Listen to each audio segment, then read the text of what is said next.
Friends, actually last 1 month से Microsoft ने Windows 11 canary channel पे बहुत सारा कुछ नया फीचर्स को प्रोवाइड करता रहा। इसके साथ साथ बहुत सा कुछ बग आ रहा था, ये सारा कुछ बग को फिक्स नहीं कर रहा था, सिर्फ नया फीचर्स को प्रोवाइड कर रहा था। तो लास्ट में एक वीडियो प्रेजेंट किया था, वहाँ पर मैंने बोला था कि विंडोज 11 कैनरी चैनल पे क्या कुछ बग आ रहा है, इस बग माइक्रोसॉफ्ट ने फिक्स नहीं कर रहा है, सिर्फ वहाँ पर नया फीचर्स दे रहा है। एक्चुअली विंडोज 11 का जो कैनरी चैनल है उसमें माइक्रोसॉफ्ट ने बहुत सारा कुछ नया फीचर्स को टेस्ट करते रहता है, वो वहाँ पर देखते रहता है कि वो सक्सेस है कि नहीं। वो सक्सेस होने के बाद ही आपका विंडोज 11 का स्टेबल वर्जन में जाता है। मगर इसके साथ साथ जो कुछ बग आ रहा था, ये सब कुछ बग को माइक्रोसॉफ्ट ने फिक्स नहीं कर रहा था और नया एक फीचर्स दे रहा था। तो फाइनली माइक्रोसॉफ्ट ने विंडोज 11 कैनरी चैनल पे एक अपडेट को प्रोवाइड किया 25947 इसी बिल नामों के साथ।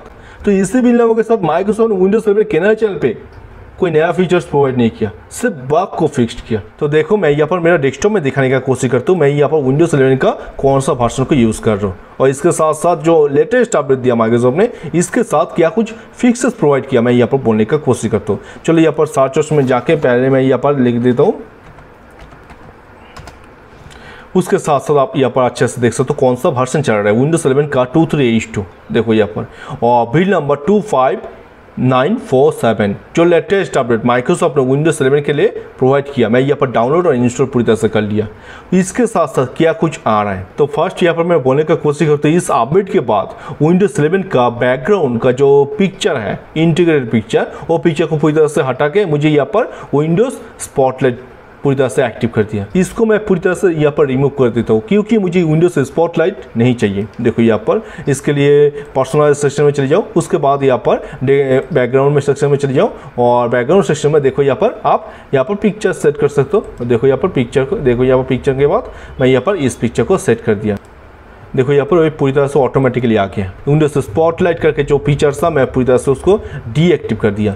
फ्रेंड्स, इसके साथ साथ विंडोज 11 का इनसाइडर प्रीव्यू चैनल पे जो मेजर फिक्सेस माइक्रोसॉफ्ट ने प्रोवाइड किया, चलो मैं यहाँ पर बोलने का कोशिश करता हूँ। हो सकता है कि आप विंडोज 11 का इनसाइडर प्रीव्यू चैनल को यूज़ कर रहे हो, और इसके साथ साथ हो सकता है कि आपका पीसी बहुत ही हीट अप हो रहा है। सडनली हो सकता है कि हाफ एन आवर में आपका पीसी बहुत ही हीट अप हो गया। तो यहाँ पर एक दिक्कत था आपका पीसी में। देखो यहाँ पर मैं टास्क मैनेजर में चले जाता हूँ। टास्क मैनेजर में एक फाइल ctfmoon.exe, ये जो फाइल है, ये फाइल पूरी तरह से ऑटोमेटिकली क्रैश हो रहा था। देखो यहाँ पर मैं दिखाने का कोशिश करता हूँ, मैं सी लिख देता हूँ। देखो यहाँ पर ये जो फाइल है tf लोडर, ये फाइल ऑटोमेटिकली क्रैश हो रहा था कुछ विंडोज 11 इनसाइडर पीसी में। तो इसके साथ साथ आपका पीसी पूरी तरह से हीट अप हो जा रहा था। ये फाइल बेसिकली काम करता है आपका पीसी का जो परफॉर्मेंस है वो सही रखने के लिए, आपका पीसी में जो वर्ड, एक्सेल, पावर पॉइंट है सही तरीके से उसको रन करने के लिए ये बेसिकली यूज़ होता है। तो ये फाइल पूरी तरह से क्रैश हो रहा था। तो इसके साथ साथ आपका Windows 11 insider PC automatically heat up हो जा रहा था। तो इस इशू को पूरी तरह से फिक्स किया माइक्रोसॉफ्ट ने ये अपडेट देने के साथ साथ। और सेकेंड, बहुत सारा विंडोज 11 पीसी में एक दिक्कत आ रहा था कि वहाँ पर जो यहाँ पर फाइल एक्सप्लोरर है, ये फाइल एक्सप्लोरर पूरी तरह से क्रैश हो रहा था। explorer.exe करके एक फाइल है, वो फाइल पूरी तरह से ऑटोमेटिकली क्रैश हो रहा था। तो इस इशू को पूरी तरह से 100% फिक्स कर दिया। अभी आपका विंडोज 11 पे फाइल एक्सप्लोरर कभी क्रैश नहीं होगा। या हो सकता है कि फाइल एक्सप्लोरर काम नहीं कर रहा है अच्छे तरह से, फाइल एक्सप्लोरर का कुछ ऑप्शन ओपन नहीं हो रहा है, तो उसको पूरी तरह से 100% फिक्स कर दिया इस अपडेट के साथ।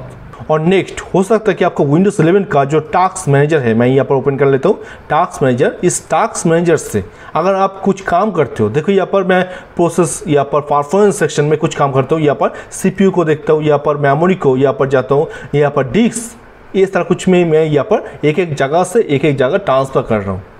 तो यहाँ पर बहुत सारे पीसी में दिक्कत आ रहा था, एक जगह से दूसरी जगह जाते हो तो वहाँ पर पूरी तरह से पीसी हैंग कर रहा था, पूरी तरह से लैग कर रहा था। तो इस इशू को पूरी तरह से फिक्स्ड किया माइक्रोसॉफ्ट ने ये अपडेट देने के साथ साथ। और फिर नेक्स्ट एंड लास्ट, आपका विंडोज 11 इनसाइडर में देखो यहाँ पर जो स्नैपिंग टूल्स है, SNMI यहाँ पर लिख देता हूँ। अगर आप विंडोज 11 का स्नैपिंग टूल्स का लेटेस्ट वर्जन को यूज़ कर रहे हो, देखो यहाँ पर कौन सा वर्जन चल रहा है, मैं यहाँ पर सेटिंग सेक्शन में जाकर दिखाने का कोशिश करता हूँ। देखो यहाँ पर वर्जन कौन सा है, देखो यहाँ पर 11.2307.45.0 ये है लेटेस्ट वर्जन। अगर इस वर्जन को आप स्नैपिंग टूल्स को यूज़ कर रहे हो तो इसके साथ साथ हो सकता है कि सडनली एक पॉपअप विंडोज आ गया। उस पॉपअप विंडोज में वहाँ पर select an apps to open this MS screen clips link, ये सारा कुछ आपको दिखाई दे रहा है। तो इस इशू को पूरी तरह से फिक्स्ड किया माइक्रोसॉफ्ट ने ये अपडेट देने के साथ साथ। सो फ्रेंड्स फाइनली माइक्रोसॉफ्ट ने विंडोज 11 कैनेडा चैनल पे 25947 इसी बिल नंबर के साथ एक अपडेट को प्रोवाइड किया और इसके साथ साथ से फिक्सेस प्रोवाइड किया। कोई नया features Microsoft Windows 11 Canada channel पे ऐड नहीं किया। तो आज चलते हैं, मिलते हैं बहुत जल्द कोई नया वाला वीडियो में। तो today's okay, take care, good bye, tata, thank you.